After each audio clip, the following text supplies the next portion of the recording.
This is real. Don't watch this. If this is real, if this is a problem to you, don't watch this. There's a lot of things that could be a problem with you watching this. Don't. It's real.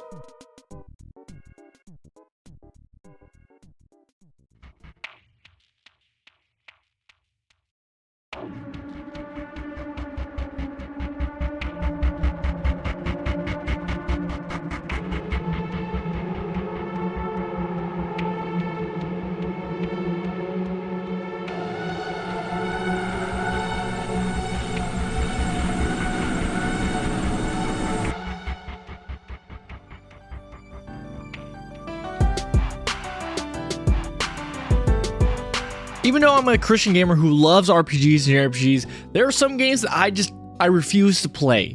There's some games that I've tried out before and gave it a chance, but then saw that, hey, these step over my boundaries, and I don't think I should have played this game. Example, this is Cult of the Lamb. I've mentioned this on the channel several times that Cult of the Lamb is a game that I, personally, as a Christian, refuse to play. But there's some games that, while it seems like they are close on the borderlines of stepping over the line, they get a pass for some reason. And it seems like, well, Noah, aren't you just some kind of hypocrite for saying no to these games, but then yes to this game? Fear Hunger is one of these games. There's not many like this. I think the only thing that is close to this that I've kind of gave a pass to is the manga or the series Berserk. Berserk is known for being a hard, brutal, raw manga.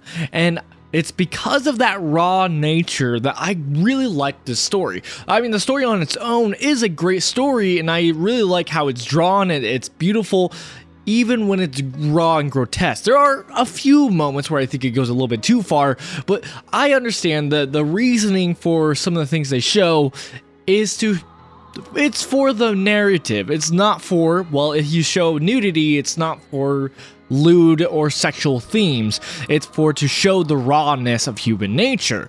And I find that kind of interesting. And so when it comes to my boundary lines, because I am somebody who struggles with sexual temptation, that is an area that is hard for me. And so I do have to put up boundaries. And so when I play RPGs, especially anime games, that's kind of like a red flag. It's like, oh, you're a character who's looked like this because you are a lewd character.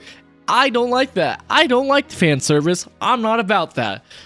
But there's some games when it has it for its narrative rawness, that's where I am willing to give a little bit more attention to.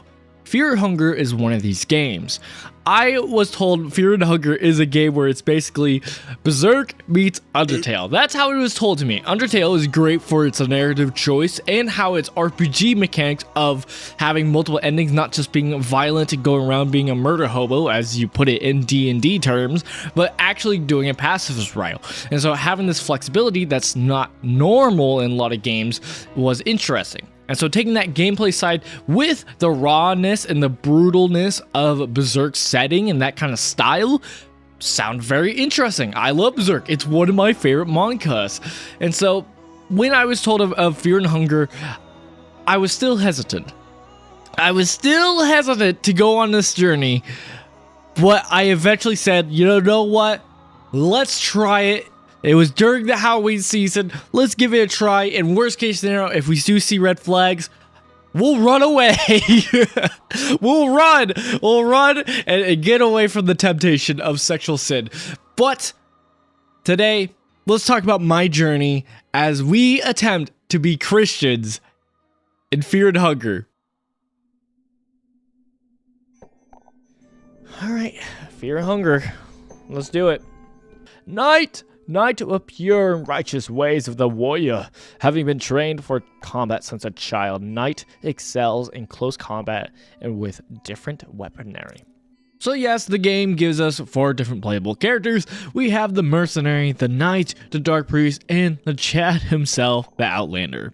While that body is ripped and I wish to be at that point at some point with my own physique, I think we might do Knight. What is the most Christian thing to do? Probably not Dark Priest.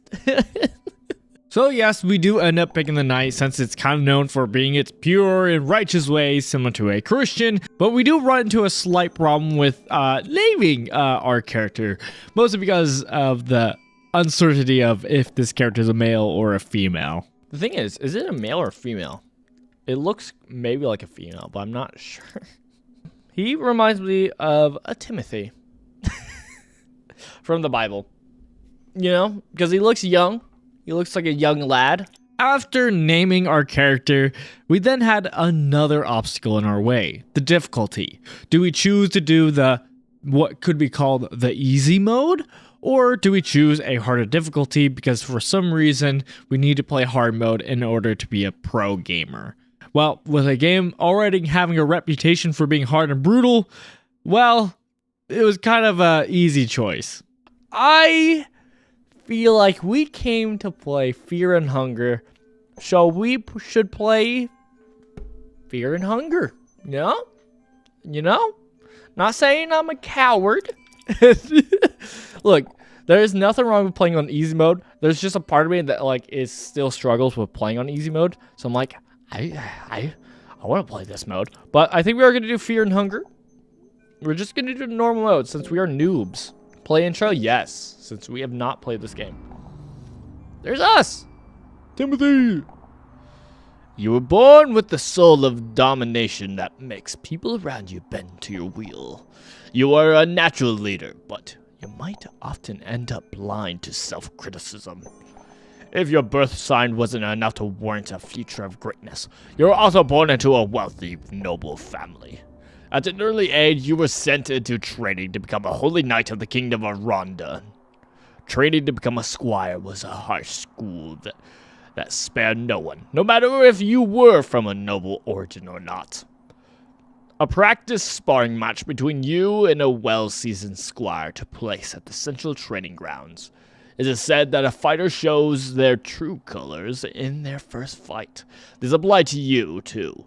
When you saw the sword coming your way, you quickly stepped aside and dodged it, raised your buckler in defense. I think real life, I would have actually raised your buckler in defense. I don't think I'm that quickly to react. I think that my more natural reaction is just like, ah! Well, you quickly stepped aside and dodged it. You learned fast stance. As time went on, you proved out to be a gifted fighter and a valuable asset to the kingdom. However, the kingdom of Rondon claimed to follow the will of the gods in its pursuit for more power. But all the rewards seemed to fall into the laps of the elite and the nobles sitting comfortably behind the castle walls. Ruthlessly, the kingdom would expand its reign, reducing the feeble citadels to ashes and bloodstains, enslaving the poor womenfolk, whilst every man is slain. Only spare a child or two, that is legend may grow. Your devotion was shaken.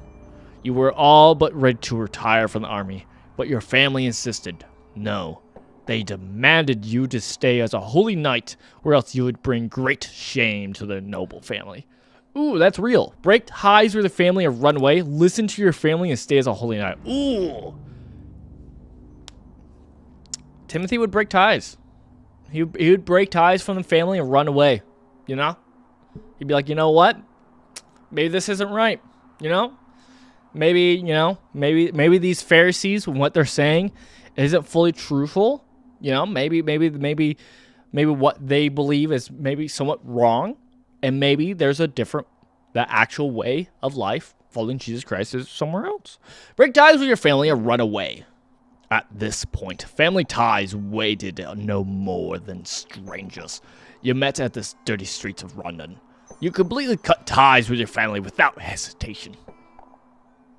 Just as you were about to flee from the army, things took an unexpected turn for you. You met a captain of a small mercenary army who seemed to share the same ill will towards the kingdom of London as you did. The common folk was starting to gather around the charismatic leader, Ligard, who shared humble origins similar to farmers and villagers alike. There was definitely something otherworldly in his stash. Am I in some regard guts? And is this gonna be Griffith? Oh no. There's something about him. He's just so charismatic. He just wants his own kingdom, guys. Come on. There's nothing wrong with that, right? There's nothing wrong with having your own goals, right? The god saw potential in you, and with warm words, he almost seduced you to join his band of mercenaries.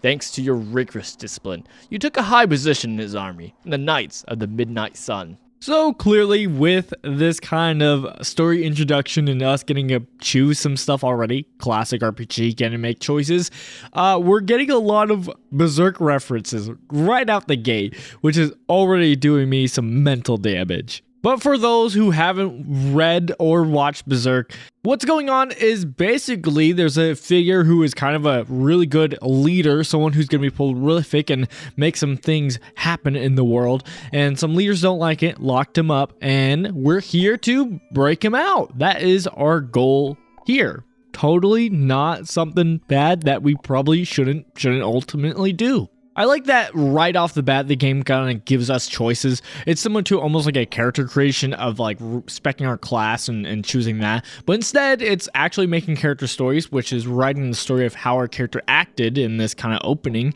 But also it allows us to get different kind of items depending on what we actually choose. So if you know what you're doing, you want to go in with certain items, you could definitely choose that. But as for someone like me, it really gets you invested with actually to make choices. Take the rear, manage to defend, spearhead the coming assault. You get an iron spear. We're Ephraim now. Nice. You also get a iron cuirass and armed guards. I'm curious how much these choices actually affect. I mean, probably items and whatnot, obviously, as we're seeing. But still, the Knights of the Midnight Sun lost the fight. Many of your comrades were slain, but you managed to escape the battlefield. The god was taken as a captive and to be used most likely as propaganda. You knew you didn't have much time before he would be sentenced to death, so you had to act fast. Even it seemed like a suicide mission. You decided to save the god from the prison he was held in. Before leaving for your desperate journey, you decided to stock up on equipment and items. Stock up on equipment. Well, you told me I stocked up on equipment, so should I stock up on equipment? Stock up on food. Rush straight after him. This seems like such a bad idea. Here's the thing. In the Bible, while Timothy was looked down upon for being young, that doesn't mean he was impatient. So, I'm going to say we didn't rush after him, but we stocked up in equipment. You got 7 tender boxes, a quill, and a blue vial. With that character introduction out of the way, the game allows us to save our character so that we don't have to do all this character creation again. And with that, we enter Fear and Hunger.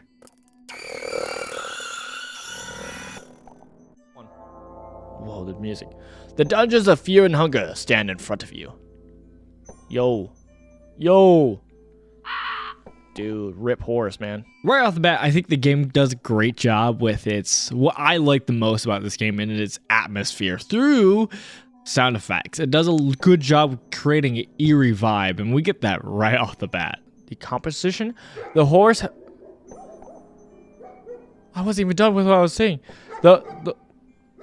As we begin to interact with this game, we check different barrels where we actually get different items, which is very crucial, and we will be doing a lot in this game. But as we enter in the dungeon, which we will later find out is Fear and Hunger, we interact with more barrels, which again is items that we'll talk a little bit more later. We get frequent with some of the game's mechanics and UI. Stuff like our character portrait, which, while screams classic RPG, has some interesting things to it. We have body, which we can figure out is actually our health bar. We have mind, which is a health bar for our mental state. But not only that, but we also have a health bar for our hunger. 3 different things that we have to manage as we transverse in this dungeon, which isn't really fully explained in this game at all. It's something that we learn as we play this game, and that's a pretty common thread in this game. Take, for instance, what's under our name? Teratopia, and just like many of the other characters, there's different fears that are attached to our characters. This matters a lot, but guess what? It is never once mentioned in this game of what it does, but it greatly impacts the gameplay. The game Fear or Hunger uses different kind of phobias in the games, not only as a story element, but also as a actual mechanical element. Different enemies are just harder against the player depending on your phobias. If you're scared of wolves and you face a wolf, you're going to be taking more damage. This isn't clearly explained to you, But if you just are a geek and want to geek out about the game, this is literally the only way you figure out. AKA, during my journey here, we didn't know we had this fear. Not surprising to anybody though, we do have some skills that classic RPGs like to have, and we, funny enough, have 3 different ones. We have run, talk, and fast attack. Fast attack is actually one that we got through our AKA character creation, our little choices we made through our little introduction to this game. Talking is going to be an interesting one. Sadly, we don't use it a lot in this game. Sorry if you love the talking mechanic from Undertale. A lot of enemies, as we find out, clearly don't seem to be in a talkative mood. And one example is the creature we run into after we get done looking at all the items we have. What is that? What is that? All right. Can I hit from behind and get surprised? First attack. A jelly-like creature appears from the doctor. All right, that's not too bad. So we're using that. Fast attack. Stares at you. Ow. My mind went down one? Oh, is that like the madness thing? That could be. Okay, and then we're just attacking anything. Okay, so we got some tentacles we can deal with. I think we just aim for the head. While this game does allow you to choose different body parts to attack, we do tend to choose the head. Why not just go for the head attack? Get a headshot. Why not? Well, the problem is it's actually kind of hard to hit the headshot. While it is that kind of risk reward, if you get the headshot, obviously you're most likely going to kill it. But if not, then you're most likely going to miss. That's why hitting other body parts, while it could help with either preventing some attacks, there's even hitting legs in the future, which will help for setting up so that you can hit the head more often. We sometimes take this into consideration during our combat scenarios. Timothy was victorious. Da, da, da, da, da, da, da, da, da, da, da. What do you want to do with the body? Beat him. Search him. The Menemba has no value. Do we want to beat it? Let's beat it. The body of the membrane is jelly-like, so your kick sinks in deep. Okay, well, I just wanted to make sure it doesn't come back alive. Early on, our main focus was just exploring and picking up everything we could find. Any kind of item that we could collect from any kind of barrel, we were just grabbing and nabbing, whether we thought we needed it or not. It's kind of good that we did, because we find out later through just not ever getting it that this game doesn't have level ups like a normal RPG. The main focus of empowering your character is through just the items you pick up, and we don't find out till much later on, but these items are indeed randomized. They give me a lot of goods.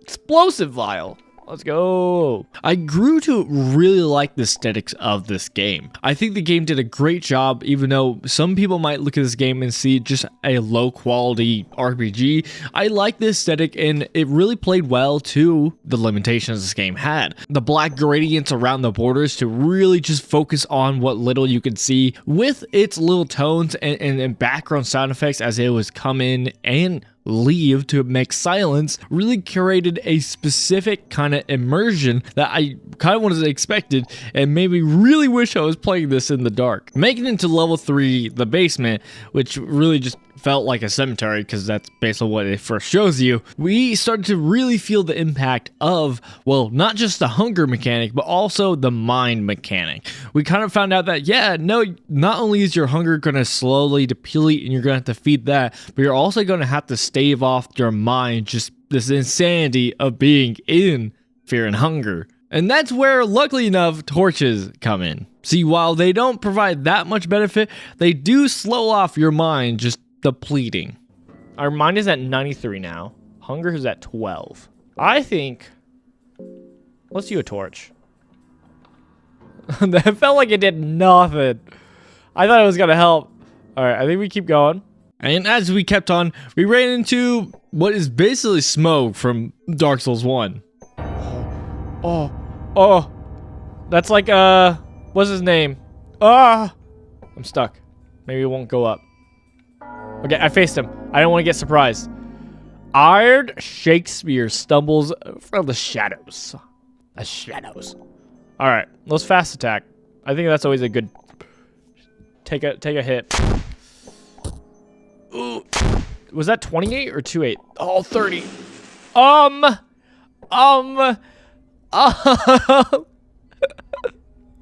Our bones are broken. No. All right, run.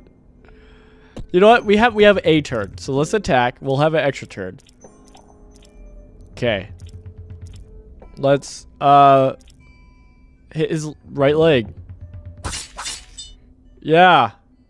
What do you think about that? I don't think that did anything. Skills, run. Yeah. Party tries to escape. Oh no, he's right there. I'm cornered.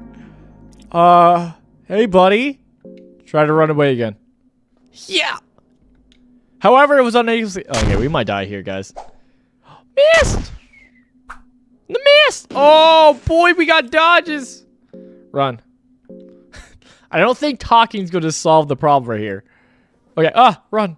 But as we flee for our lives, we ran into our first NPC. Heavy Knight. Hold it. Just hold it right there. You are sane, I gather. Even if I may seem winded or wounded, I can still pack a deadly blow or two, so don't get any ideas. Who are you? I am Sir Seymour, a knight from the Grand Kingdom of London. I serve my country to the last breath, just know that. Cool, man. No, man, that's cool, that's cool. No, I dig it. Oh, did it crash? No. No, but I was having a good time. Don't do this to me, game. Loading up our last save, which was the beginning of the game, and trying to make our way back to where we were once before. Well, technically it wasn't a lot. We did have to loot everything again. This is where we actually start to see the hint of like, oh yeah, there might be some randomization here. But also, we're kind of focused on the question of, wait, how do we save? Getting close. If I were to pause, how do I save?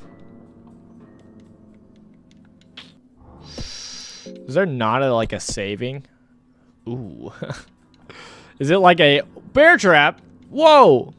Explosive vial. Whoa. What a buckler. Is it random? But as we kept going, this happened. We got a spare. All right. Ah! Flipside basement. Neko Lone Water fills the air. Okay, I'm gonna use a torch now. This might not even be the time to do the torch too.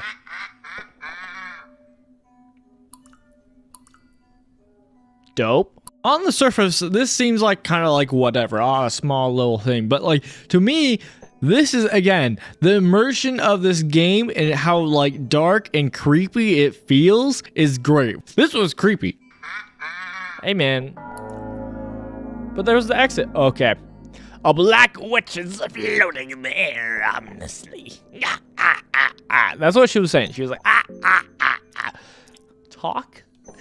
Talk? No mercy for the witches. 18? Oh, I'm poisoned? Black orb. 2 attacks? Why? Head? I kind of wanna. I think we go for the arm. Where the blade is. Okay. That's gone. I don't know. We're so close to death. I don't know how we do anything. The bite could probably happen, but maybe if we get rid of both arms, she can't like, you know, can't do magic at all. Goated. We have another turn? I thought we did our turns. What does the question mark mean? Does that mean I can like talk? Again, this is something that's just not explained, but this actually means when you see the exclamation mark on enemies, it means that you have exposed their weak points. So aka their heads is actually way easier to hit. Now that we actually got rid of its arms, it's way easier to hit the head and get the weak point. I wish this was explained. It wasn't, which really sucks. And the vice versa, we'll see later on that if there's an exclamation mark on the player, that means our phobias are active, which usually means some kind of debuff. We did think the exclamation mark meant we could talk with it, Undertale style, so we definitely had to try that. Wait, we don't have to fight. Yeah. You are in my dominion now. Okay. Well, we tried. To the head. 432? Timothy was victorious. Da, da, da, da, da, da, da. We're back. You returned to the real world. Okay, but I'm like bodied?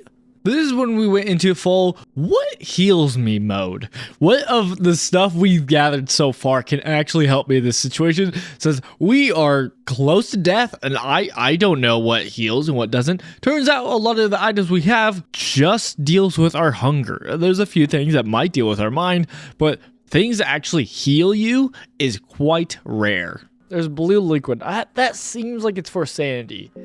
But let's find out, I guess. That is for health. Goated. Goated. Alright. Let's level up. Let's grind some damage. I won't lie, as an RPG enjoyer, I love leveling up. Leveling up was just such a satisfying feeling, and I kind of wish it was here. It works really well that it's not here, but again, it's something that you don't really realize until if you're an RPG, you play for a while and be like, oh yeah, I never gained experience. But I mean, it doesn't really matter too much because this is where we get our first death.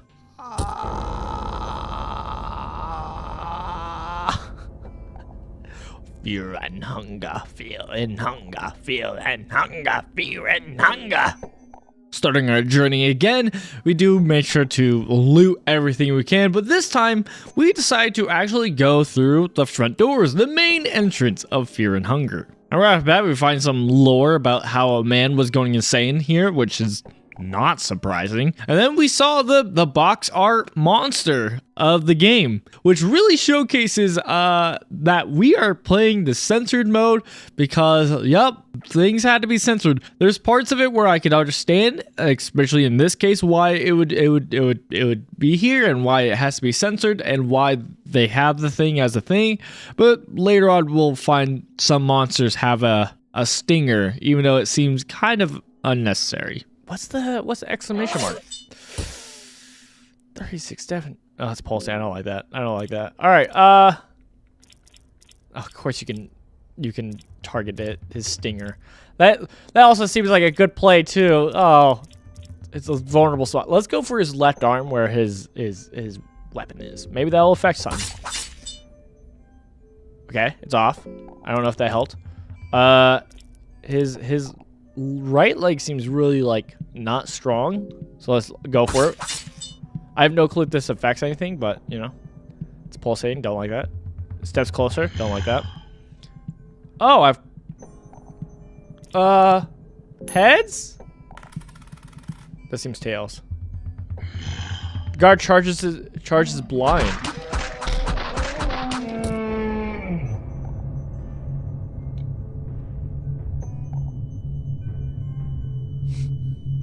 Oh! Oh, I don't think we're doing so well, guys. At least I have my torch, right? So yes, this does happen ever so often when playing the game. If you are to quote unquote die, you actually don't, and you get a small chance to continue the game, but it's really just to kind of emphasize this feeling of hopelessness that the game gives you in this game, which it definitely does that very well. Basically, yes, we are dead. We could try to survive, but when you can't really move very fast and there's not leveling up in this game, avoiding enemies is kind of key. So with not being able to move, we definitely die very quickly after this. Is that game over? That feels game over. Another pit? Oh, well. We got de-skinned. You're bleeding extensively and your body's... Oh, it's not over? Yeah, I won't show you a lot of the other times that this happens, but it doesn't happen every single time you die, which is, I'm kind of glad it doesn't. And when it does, it's to emphasize kind of the brutality of this game, which, I mean, it definitely was brutal. But I could definitely see it being a little bit too much. Like being skinned alive and just having to crawl. Like, yep, you're not living that one. You are dead. Brutal. Speed running our way back to where we once were, we fell into a familiar trap. This again? This time, because we're so speedy, we're able to make it back to the real world without even a fight, which was great. And then we found this door, which is locked, which again, it kind of shows to like kind of the Metrovania of this game. And it's this whole thing about come and find me, but like, we don't ever figure out the door or ever get behind this door. So that's cool. And then we ran back into the NPC where of course he gave us lore, but this time he actually tells us a little bit of the strategy to fighting in this game about, hey, maybe you should like, hit the enemy's legs first before you just try to attack the head. Try to shake the balance of the enemy first, maybe attack their legs, and only then go for the finishing blow when you know the enemy won't be running around wildly anymore. Patience is definitely a virtue in combat. Thanks, man. After talking with that NPC, we go back to, looting the room where we run into a major mechanic of this game, coin flips. Coin flips are, funny enough, a big mechanic of this game. Certain things depending on, well, just what loot you could possibly find, and even sometimes in combat of getting hit by an attack. Coin flips are an interesting mechanic, and we actually have a chance later on to actually shift. We have a few lucky coins that allows us to, as you might be used to with D&D, of rolling a D20 and having advantage where you get to roll 2 D20s and take the best roll. You kind of get this factor here with finding some lucky coins. Now, we don't make use of this too much, but it's kind of interesting to see this mechanic here. As we continue our exploration past the Dark Souls 1 boss, we actually made it to level 3, the prisons. We can go down. Oh, bro, you don't seem good. A crazed prisoner is trying to grasp at you. Okay, did say crazed. I don't know if we should talk to him. I think we should go for the head on this one, because he already has no legs. Prisoner keeps on fighting without a head. Okay, well, I didn't really think about that. Zombie, I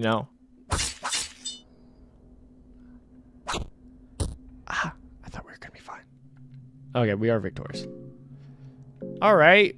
Do we have bandage? We do not. We did learn that bandages does help with bleeding. Yes, of the many items we use in this game, cloths are super essential for dealing with bleeding. But here we actually get to learn about saving in this game. Prison has nothing of value. All right. Bed. The bed's in a bad shape. The dungeon feels very dingy and unsafe. But you could have a brief respite here if you choose. Save and rest. Tear the blanket. So we do have a save, which I'm interested in, but it says save and rest. That seems like I'm risking getting attacked. Let's try it though. I don't win these though. Yo, I win these! So yeah, I was correct with how this save function really worked. You try to save, and when you flip the coin to see if heads or tails, which it's always tails. I don't know why you should ever choose head in the game. You should always choose tails. I'm more of a guy when it comes to heads or tail. I usually pick heads, but don't. Not in this game. Always choose tails. It's all it's going to ever pick. But if you do fail, which we do later on, you actually do get ambushed by an enemy. It does give you a brief moment to try to escape, but in this case, we were able to save and not rest. I don't know why it says save and rest. That makes it seem like you actually get healed. That does not happen. You just get to save your game. That is all. After sleeping, we do run into some enemies that do get us infected, which is a thing. Definitely don't worry about that. Infections are healthy, everybody. It's good for you. And as we continue to explore, we did find the entrance to level 2 of the blood pits, which is where when we had that game over screen, quotations, we found the blood pits, and I could explore, but honestly did not want to after the last time we were there. Which maybe proceed to say a weird thing, but oh well. We found the blood pit. I don't think we care about the blood pit. Prison seems like the place to be, though, right? For what we want? Oh, I got hit by an arrow. That sucked. Fast attack, baby. Survive the attack. All right, he loaded it. All right, now... we could just try to go for the kill, right? Let's do it. All right. Let's go! I will say, in a lot of cases that we use fast attack, it technically is not actually that beneficial. It's not that worth it. But I love fast attack. It's like haste in most games, which I love. It's one of my favorite mechanics in games. But as we enter a crucial room, which we will spend a lot of time in, we begin a interesting journey. The thing is, we just go for his head. We just go for the kill. Okay, and we miss and we're dead. Oh! Kill? Oh! Why? So while we did enter the blood pits once more, this time legless again, this didn't discourage us. Instead, we decided, just like in most roguelikes that we're used to playing, sometimes even if you know the run is a failure, it's not necessarily a waste of time. It doesn't have to be. You can make the most of it, and since it is going to be a run that you're going to lose anyways, might as well learn more information for the next run, which we decided to do. Well, Geronimo. Oh! Ah! No. Your feet are busted because of the fall. Okay, well, I don't even think I have feet. I mean, with our phantom feet still hurting, we made it to level 4 of the caverns, and we didn't stop there. We kept going even further beyond. Nothing was going to keep us from Griffith or Lagarde, whichever you want to say. We will find him. yo, let's go. You feel a terrible presence entering these dungeons. Mere wooden planks keep mines wall from collapsing. What happens if I actually make it to Lagarde, Griffith, like this? Hey man, I'm here. I came to save you. You notice a person kneeling in the darkness. The person doesn't seem to radiate immediate danger or aggression. Your presence seems to remain hidden. Wait for the person to walk away. Show yourself. You step out of the shadows. You crawl outside the shadows. Nosramus, I'm an alchemist living down here. Pleased to meet you. You cannot quite tell if the alchemist is a woman or a man. Something about his statue. Well, you just said his, so you said it to you. Seems almost otherworldly, ain't it? Nice to meet you, too. Stay cautious and say nothing. Nice to meet you, too. The white-haired alchemist gives you a smile that seems almost too genuine. My apologies. I left the kettle on, and I'm in a bit of a hurry. Let's meet again. Sephiroth, come back! No! I mean, we might as well keep going. I mean, a dub's a dub. Okay. Ghost Soldier. That's a problem. After finding more lore about this game with its 3 gods, which all seem pretty pathetic and lame, we kept going. We didn't go the same way as the ghost, which we kind of forget about the pathway and kept going to the right, which is a little bit of an unnecessary pathway that kind of kept leading us to our death against this specific enemy that I hate so much. I hate this enemy so much. Timothy was defeated. Fear and hunger. Not discouraged, as we continue our journey, starting back at the prisons where we last saved, we made our way back to this room that I mentioned before was important and is crucial, where we not only made it past some enemies that we struggled to before, but this time we ran into a new enemy, which I definitely felt the menacing presence with. So we decided to do the classic Jonathan method of running away. And after doing our best to run away as much as possible, we made it to what is most important of this room, this lever, which as we opened it, it said something happened. And me, with my awesome knowledge of gaming, knew that this unlocked something. But at the moment, I had to focus on surviving since we were so close to death. So we kept running, and I decided to try to save. This time, we failed our coin flip to save, which meant we got interrupted. And, well, I just was focused on not dying, so we just left the room, and I never ended up saving. This is crucial for later, but we continued on our journey, even though we were close to death. And that's where, going into level 2, the blood pits, we kind of learned of, well, our discovery. Oh, hey, look, a little cage. A little Dark Souls cage. I love that. What's over here? Inner hall. Maybe it was a mistake coming into these dungeons. Maybe. The torch died out. All right. Well, let's get that relit real quick. I do feel like if we're not optimizing in a lot of ways, that's fine since we're so early on in the game. That's not a big deal. Like, a lot of this is just learning. Watch out for the tiny guy? What do you mean the tiny guy? That's that? Alright. Okay. Strange mechanism. Use the mechanism. Oh, is this because I did the lever? Oh. Huh. Making our ways back to the mines again, we were able to say hi to Sephiroth again before we made the dumb mistake of going to the right again, which does lead into a string of deaths. Oh, not this thing again. All right, let's deal with it.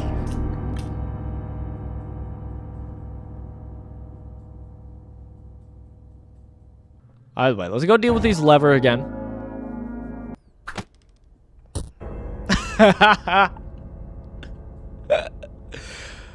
We are getting a death counter. That is happening. We've died several times now. All right. As we began to amass multiple deaths from what I would call as just being unlucky, even though we don't believe in luck, we were definitely just dying on coin flips. Just different times where the AI decided this time to just outright kill us compared to the previous times, which led us to seeing some more gruesome deaths. Which at this point, I was the one taking damage. But at this point, this was around when my chat told me that, hey, there's this key that I kept forgetting to loot. And I, after looting the bodies in that one specific room that I mentioned before was important, we were able to go back and actually unlock some doors in the prison, which is where we were able to finally meet our first companion. Yo, mercenary, let's go. Hey, doll, let's go. This is like the classic in Dark Souls. I think, did only one do it, really? I think so, for the most part. Where you would go around and you would find like the other characters that you could have picked. It's kind of funny. All right, let's talk. Oh, hey. You got me out of here. I'm Kahara of the South, a mercenary at your service. What are you doing here? Why are you imprisoned here? What you in for? I was caught by one of those malformed prison guards. Your coverage took an awkward turn for some reason. I'm feeling kind of weak after being left here for ages. Would you mind if we traveled together for a while? Good idea. Great. Let's do this. And instantly, when we got Kahara on the team, dude, it felt like we leveled up. It felt so much, we felt so much stronger in the game. It feels like at the end of like a Resident Evil game when you're not even afraid of zombies anymore. That's how it felt here. I felt way more confident now that I had not just one person to attack, but multiple people. It was so much powerful, and this gave me a new boost of just motivation.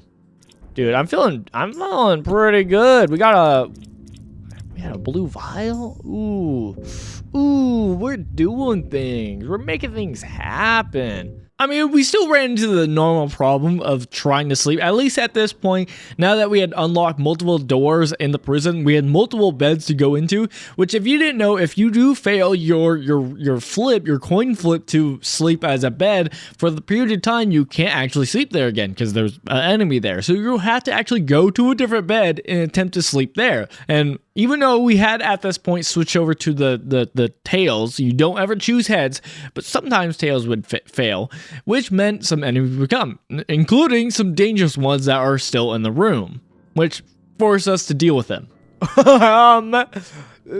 This is where I wish there was save states. Which, while we did take a lot of damage, which I did not like, we were able to actually defeat the enemy that was causing us so much pain before. Tails.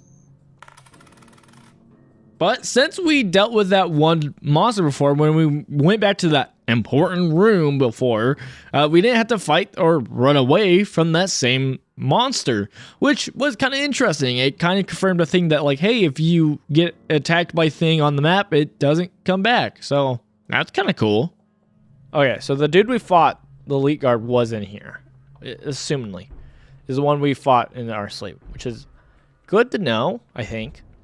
As we dealt with the lever once more, we then ran into a new problem. Betrayal. Yes, Kahara, our new team member, left us. As we go into the level 2, the blood pits, he actually leaves us and steals money. I mean, the money problem wasn't that big of a deal because at this point we still hadn't run into anybody, like any kind of merchant, so spending money wasn't too much of a problem, but losing a party member was a pretty big blow to us.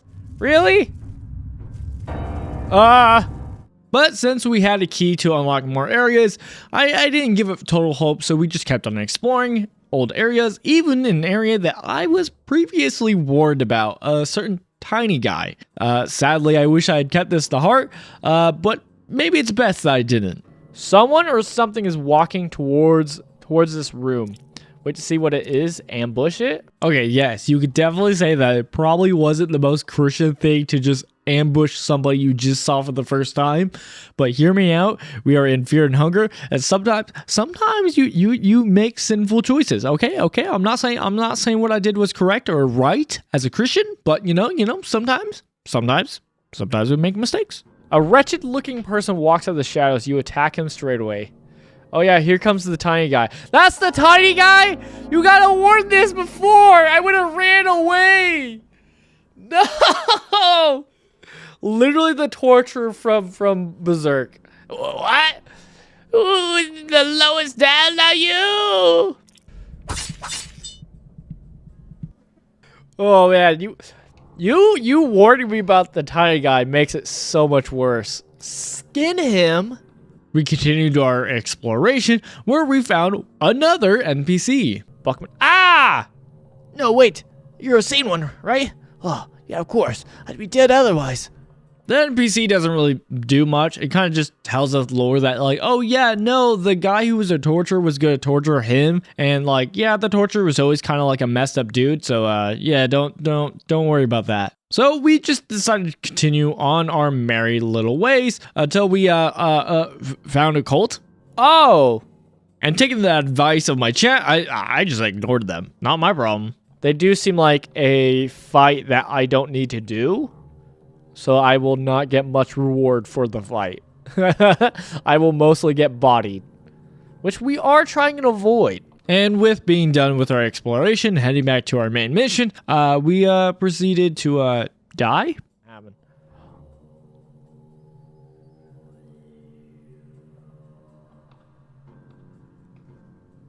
Oh. So when it showed the arm and leg thing, I didn't know that meant... I guess they are wounds. So what I probably could have done was sawed them, right?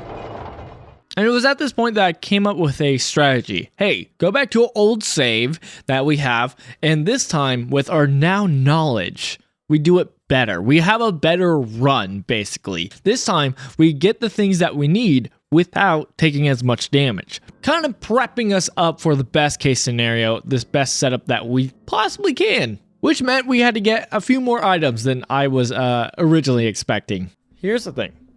We go and do this one. I go back up and get Kahara. Wait, do I have the key? I have to get the key again? Oh, that feels bad. After grabbing the key and getting Kahara back alive, we were able to actually use him to hopefully deal with the one threat in the important room. Ah! No, I thought I could go down and around the barrel, but that is not the case. Oh, 2 exclamation marks. That's not good. But again, it seems like luck wasn't on our side. Yes, we don't believe in luck, which meant even though we had Kahara on our side, we just had to take a lot of damage. Yes, by damage, I mean death. Okay. Oh, no! With our next attempt, we actually got to deal with the situation of, hey, I'm infected. How do I deal with my infection so I don't just die again? And the solution is bone saw. So he has a broken arm and then his hand's infected. That's what we're seeing, if I'm correct. So technically what we want to do is bones. A rusty deal. You can only imagine the cruelty they saw. Effective against infections. So if we do it here, we get rid of his hand thing. Ah, what do you want to saw off? An arm? Oh, well, I guess we got to do an arm.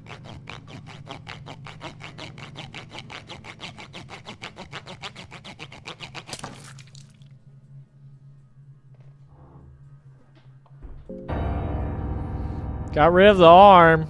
The lack of arms, surprising nobody, did not help us in our fight, which mean we went on a bit of a slew of deaths before we were able to actually make some progress by making the lever work to be able to go safely down into the mines, which this time, once we were down in the caverns, we did some exploring where we actually saw this this guy called Pocket Cat who is pretty messed up. Well, hello, stranger.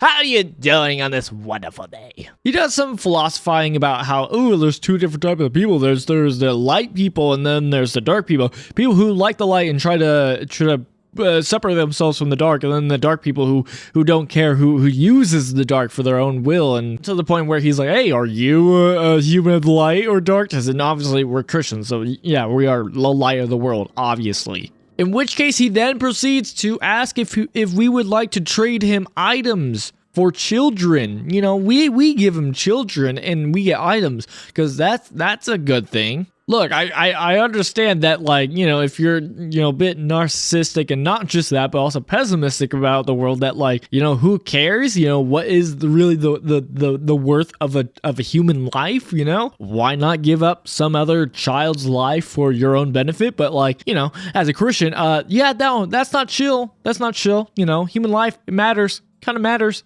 It's kind of worth a lot. It's not worth trading to some weird creepy dude. I don't. Oh, dog! Is this the doggo? Is this the doggo?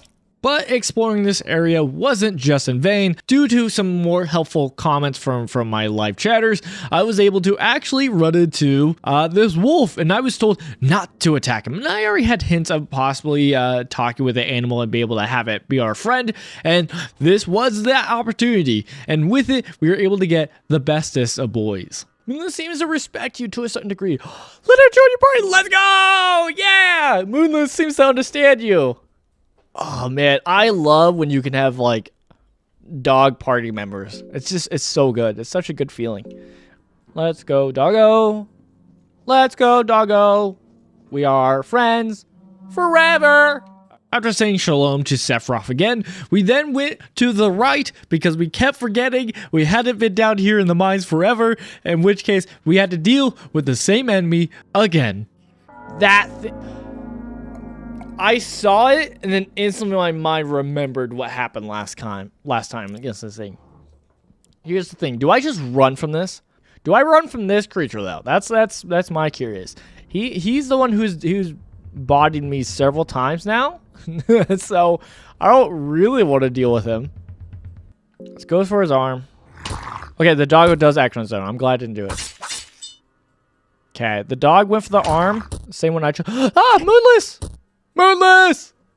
Moonless! And finally, we're able to defeat this monster, this freak, this enemy. Oh, finally. But it did come with some consequences. We didn't go out unscathed. Sadly, Moonless was harmed. Do you want to saw a paw? That's so sad. Oh no, I don't want to do that. Well, hold off. So yes, we decided not to deal with sawing off our dog's paw because that's like messed up. Don't want to do that. And yes, I know that this area is important. Right now we do some exploring here and like obviously we don't find anything now. That's because I didn't realize there's a door. But in another playthrough later on, we do go here and I find out the importance of this room. Okay. There's some importance. But for our situation right here, it was a waste of time. A waste of time and just so much pain.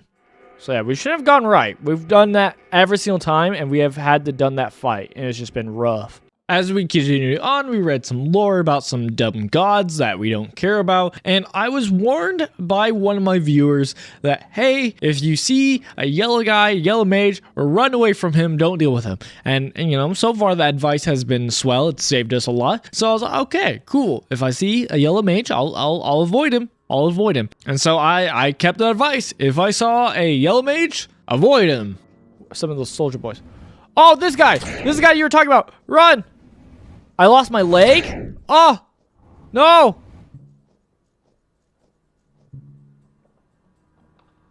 All right, doggo. Carry me. So Yeah, there was a little bit loss in translation of the communication, and yes, I shouldn't have tried to run away from the mage because that was the thing we were trying to avoid. He was trying to warn me of this possible scenario in which I lose my legs or arms, in which case I am unable to really continue this run. So yeah, we died, and not only did I die, but because we didn't save. We hadn't saved up to this point, and because of that, we had to do everything again. Everything. And I'll tell you what, this time we did not have so much good luck. Again, we don't believe in luck, but I did not have a good luck with dealing with a lot of these enemies, so we kind of racked up some deaths. But of course, with these deaths, I still had to go everywhere, search everything, try to find as much items as possible. This time we did a little bit more exploring around the weird cult because it turns out they don't actually attack you if you don't interact with them. So we avoided them, and we got to read some lore about some awful holy warriors who have armor that like pierce into their skin, and they're only meant to be like sacrificial pawns of enemies. And it did not sound great. These gods suck, is all I'm saying. That sucks. So, getting Moonless back, we made our way back to the mages once more, and again, this had been for so long that I already forgot about the mages, which it had been so long that I forgot about mages, which made my reaction time not the best. Oh. Ow, my left arm! But even with taking some damage and losing arm, facing the actual magician himself, we were able to easily defeat him and continue our way and make more progress, which we entered a interesting area where we found some cave dwellers. Now, I was given a little comment, a little hint, a little warning that, hey, these guys are actually fine, they won't attack you, and that's because they're actually chill unless you take their cube, which is important. They're friendly until you steal their cube. The blue man. Oh! And so with that information in mind, we had kind of like almost like a safe area, which was kind of unique for this game. Every area seemed like a dangerous area, except for this one. So I did my best to actually talk with people because I love story and love getting to hear NPC dialogue, and we didn't quite get it here, which is fine. But as we continued, we find our next mission, which is a hole. Hey, go down this hole. And obviously with the blood and everything, I was gonna risk just jumping in because that seemed silly. So we went on the hunt to find rope to be able to go down the hole, which meant trespassing a little bit, but it's okay. I mean, what are they gonna do? I mean, I'm just some kind of outsider. It's not like they're probably bad to outsiders, right? Like, come on, they're probably welcoming, right, to outsiders. Oh, okay. How pleasant. While here, we were able to actually find probably one of our first real major shops, which was pretty cool. You have 24 silver coins. What do you want to trade? Blue vial, coated. Explosive vial, kind of crazy, and I think we do blue vial. We might buy another one, but we'll hold off. What was not cool was finding out what happens when you talk to outsiders. Key dwellers trying to communicate with you, pointing up and making motions with her mouth. Yes, I came from the surface. Instantly jumps on me and kills me.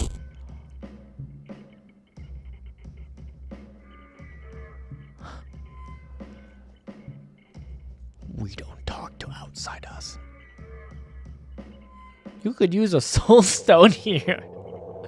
Your soul is mine. I'm not gonna do that.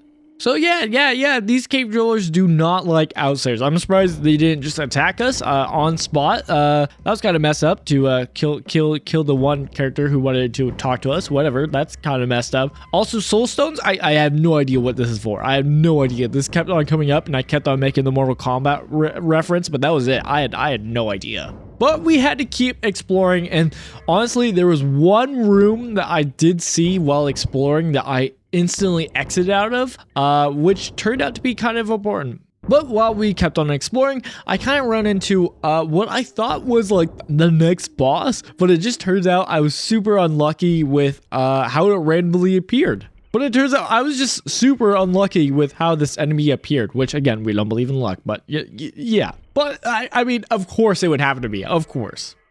One of these times I'm gonna actually...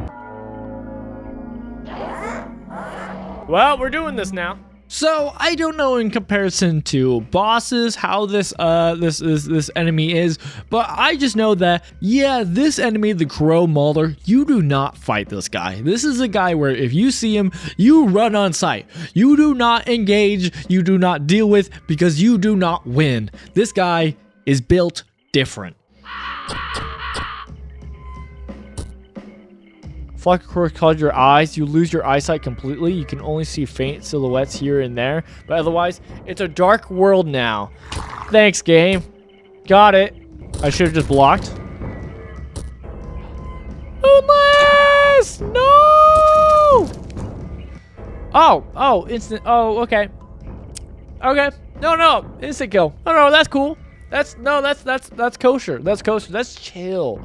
You know what? I respect that. That's actually, that makes... So yes, with some bitterness in my veins, we did do a perfect reenactment of everything we've done so far, making all the way back of all the progress to get back right where we were. Because for some reason, I never thought at some point this point, I was like, oh, hey, I did all this. Maybe I should go back and save, you know, make the trek in case I do die so it's not such a long progress. No, I don't think about that. I don't think about that. I just have to do everything all over again, which is fine. We were able to do it without any more deaths, which is what really mattered, and we were able to make it back to this area, which we were able to make it back to the cave dwellers. I assume this is the cube that I shouldn't take. Maybe I should take it. I'm gonna say no for now and just carefully walk ahead. I feel like I should try to find the rope first. So yes, this is the Cave Dweller's Cube. We decide to not take the Behelit because, I don't know, it seems like a bad thing. We were also told that we could grab it later, so we prioritized getting the rope so that we could actually find, you know, Lagarde Griffith, so that we could actually do our main mission that we came for. And while I ran all the way back looking through everything, combing everything, there was one room that I went into and instantly went out of, and guess what? Turns of course it's in that room. Of course. Not pay attention to wherever we're looking at. Rope. Of course, this had to be the room with the rope. But even though we were able to find the rope and we were able to finally continue our journey to rescue Lagarde, we had to face another challenge in our way. Will we leave Moonless? Because it's a dog, so I don't... Yeah, I kind of ran into the idea that, oh yeah, we're going down a rope. I don't think a dog can go down a rope. Here's the thing. If I leave, I feel like I will leave Moonless. I don't want to leave Moonless. And even if I do, I feel like this would be the best time to grab the item, but oh well. Let's do it. Moonless? Moonless! Best dog! Dog can climb. Alright, stench is filled with stuff. Oh. Fox. Oh, okay. I'm just gonna, excuse me. Oh, okay. Excuse me. Alright. Okay. Okay. Past the pagan sex thing, we were able to run into a familiar friend. Your boy. Oh. Hey there. Great to see you alive. You had me worried. You tricked me. Great to see you too. Hey, yeah. I definitely don't want to dwell these nightmarish dungeons alone. I'll stick with you guys for sure. Yeah, totes. Totally. I will for sure do that. I will, yes. That's so what I'm gonna do now. And then we were able to make a shortcut. Always it. Oh, you can use explosive vial here. Shortcut? Shortcut? Is this where we were that was blocked off before? Pretty sure it is. Haha, shortcut! And with the shortcut, we did the smartest decision we ever made, and we backtracked, and we made sure that we would go all the way back to the bed so that we could actually have a save and not die and lose so much progress and have to do so much over again. And it was here that we got a tip, even though we made a kind of a risky decision. We were given a important tip. Check the potions and don't use an explosive vial again in the mines because the place will crash with you.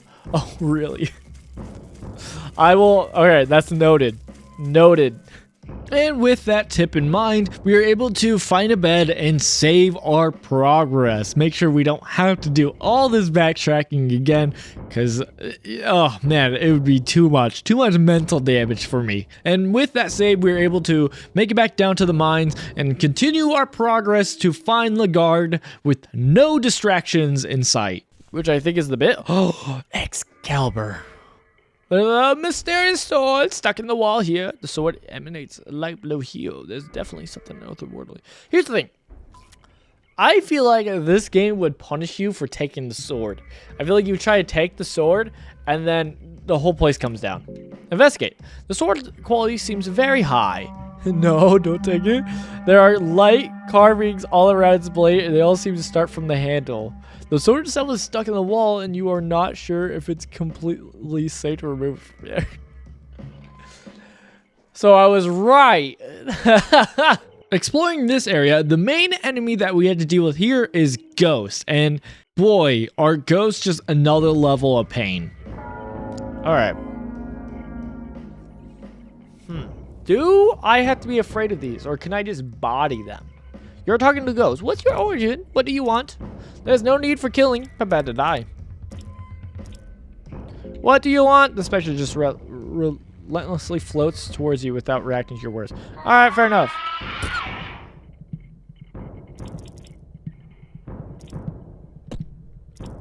Run! It was a good thing that we ran because, as I find out later through just again in chat, it turns out you can't hurt these ghosts. They are immune to damage, at least by our normal means, which meant we just had to run away from them, which made this part super infuriating as we just had to like try to chase them and bait them out so that we could actually run past them, and it was super annoying. But eventually we were able to make it out.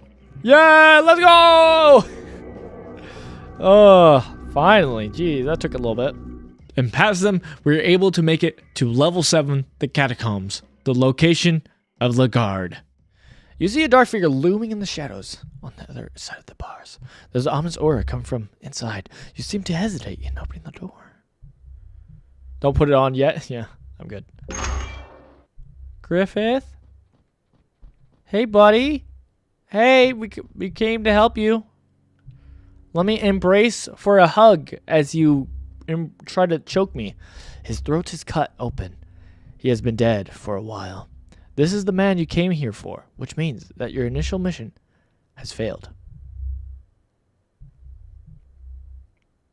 You feel terrible sensation inside you. This was the man you loved, now gutted like a pig. You are trembling, but this is the reality you have to accept. Sheesh. All this trouble and it's all in vain. Dead as this guy might be, he annoys me. Alright, man. Your task in the dungeon is done. There is little to no reason in staying here any longer. Well, I mean, you right. Did you get the cube? I have not gotten the cube. We can go get the cube now. Let's go get the cube. This is a good time to go get the cube. Oh. Hear footsteps from the darkness. Timothy is starting to feel hungry. Oh, it's you. He has passed away, hasn't he? I thought he would have had a bigger role in the greater scheme of things, but alas. Of course, him passing away doesn't mean that what he started should come to an end. After all, you came to these dungeons because of him, right? The seed of what he planted continues to grow and branch. If you continue your descent to the darkness, you can understand what I'm talking about. Head down, and just maybe his death won't go in vain. There is certainly an interesting bunch of people gathered here today. Well, that's my 2 cents anyway. Take from it what you want. Bye. What are cents? I know silvers. What are cents? Okay, so basically we can do one of 2 things now. We can either go get the cube and revive him. Oh, that brings it back. Of course it brings it back. Of course it brings it back. Get the cube to revive him, or we can dip. Oh, I understand. So you either bring him back or you literally do leave the dungeon. Yes, with Lagarde dead, our mission was clear. As Christians, we should not continue in this race to try to bring back everyone dead, but to let those who are dead gone and to move on. So we made our way, even no matter how dangerous it was, back to the entrance of Fear and Hunger. Oh my god. So as we made our way back cautiously, we actually met up with some old friends. Oh, hey, look. Greetings, brave one. You really helped me out there by getting rid of that wretched torturer. Let me reward your bravery. Yo, what do you have to say? You seem to retain your sanity still. Hold on to it to the giver in darkness. And with that small bit of closure, we proceeded our way out of Fear and Hunger. While it was bittersweet that our main mission wasn't fulfilled, we were still optimistic leaving the dungeon. Look, no matter how bad the situation was and how terrible things got, in the end, we can take in solace that, you know, we came out with our doggo, you know? Some regards, that's good. Some things, sometimes that's good. Okay, yes, with some shenanigans happening and having to do things over again, of course, we were finally able to leave Fear and Hunger. You escaped the dungeon of Fear and Hunger. Part of you still doesn't believe this to be the truth. You could still smell all the blood and the gore that seeps through the seams of the ancient stone walls of the dungeon. You could still feel the gaze of the hundreds of past warriors sacrificed in the pool of blood, now left to rot. You could still feel the pressure of the never-ending darkness that the underground caverns offered. You could still hear the distant flapping of the wings. You could still feel dizzy, just imagining the rail tracks that led poor souls deeper into the madness, all the way to the altar of darkness. You've delved too deep. You know it yourself, too. No man could ever return from that deep. You took one more look at the fortress just to make sure you really did make it out.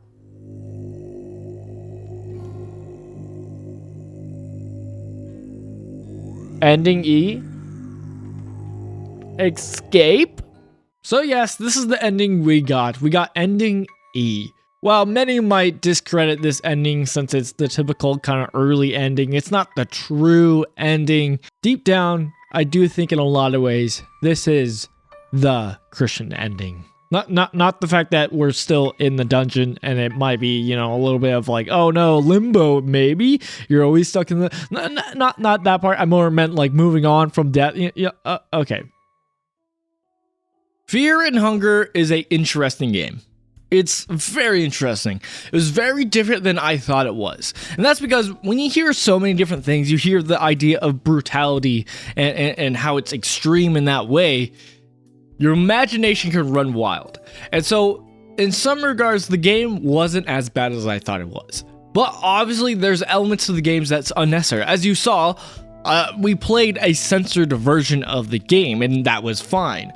I don't think everything that it did was necessary. There's like, so a common thing that you'll see of the censored parts is, well, a male wiener. You'll see that a lot. And so that was a thing that was commonly censored out. I didn't like at some parts where they would have it just to have it. Like one example is an enemy that's a ghost. It's just a ghost knight, and even it was censored, which to me just said that it had it out, which is like, that's unnecessary. That's you just doing it to do it. And that's where I think this goes too far and it ruins kind of the nature that was interesting about this. The rawness of the natural of it made sense, but when you do it just to be like, see, that thing has a thing, like, that's unnecessary, and I don't like that. I don't like that. I mentioned a lot, but what I loved about the game and what I think it really fulfilled was its immersion of hopelessness. It had this despair feeling to the game, and like with its tones of how even playing with low graphics. It didn't have a lot. It had some limitation. It did a good job at just keeping everything dark by having it mostly just focused on you. I think that does a great job at the feeling of immersion and your journey in Fear and Hunger. Not only that, but also the sound effects. I do think it could have been better, obviously, but like this is an indie project, so it's like there's a lot of grace there. And so I think what they did do was great. The weird undertones of either silence and no soundtrack to when they do have it and it's eerie sounding. I think it does a great job, and I really loved it. It made the experience so much greater. Whether I mentioned it already or not, I do understand other people are going to look at this and be like, you did the early ending. You can't even say you beat the game. This isn't real. That, I think, is a little bit unfair, but I understand that feeling because that's kind of the same thing with Undertale. I even thought about it while playing the game. Was like, oh, this is probably just like in Undertale. If you get the early ending, people are like, oh, that's not really the true ending. You didn't really beat the game. And it's like, in some regards, I understand that's true, but at the same time, it's still an ending at the end of the day. I like it. I think it's the most Christian ending. I think it is, again, as I mentioned, for moving on, not holding on to the grief and all that. And also not for the weird limbo-ness. It's not that. It's because of the moving on. I think that's like a great symbolism of Christianity and moving on, even in grief. But I do I will give you that it's in some regards not the full game. And if you look at my streams, we did stream more of this game. We played more to see what else there was. We didn't get to the next ending, but boy, is there a lot of weird story elements in this game. A lot of weird stuff with the 3 different gods, which I honestly didn't care to learn. I'm sorry. I just didn't. I just did it. When it comes to a lot of different kind of like pagans and gods in games, I usually tune out to some degree because it's like it's not something I care about. And so as a Christian playing these video games, there's a healthy amount of separation I have, and so there's some of that I do just separate. But then there's some regards I do pay attention only because I'm interested in what the story is trying to tell. And so, what is the story of this game? I don't know. I don't know, besides a person who made a game that they really loved Berserk. That's all I got from this game, which I enjoyed. It was a good experience and it was fun to play. So, I don't hate my experience. I think we did a good job at playing a Christian. We could have done better, technically. We could have tried to not kill anything and just ran, but I think we did a good job. And I want to ask you, if you guys want to see more of these, let me know down below. I'm changing some things up. I think I like this series. I think we're going to try more.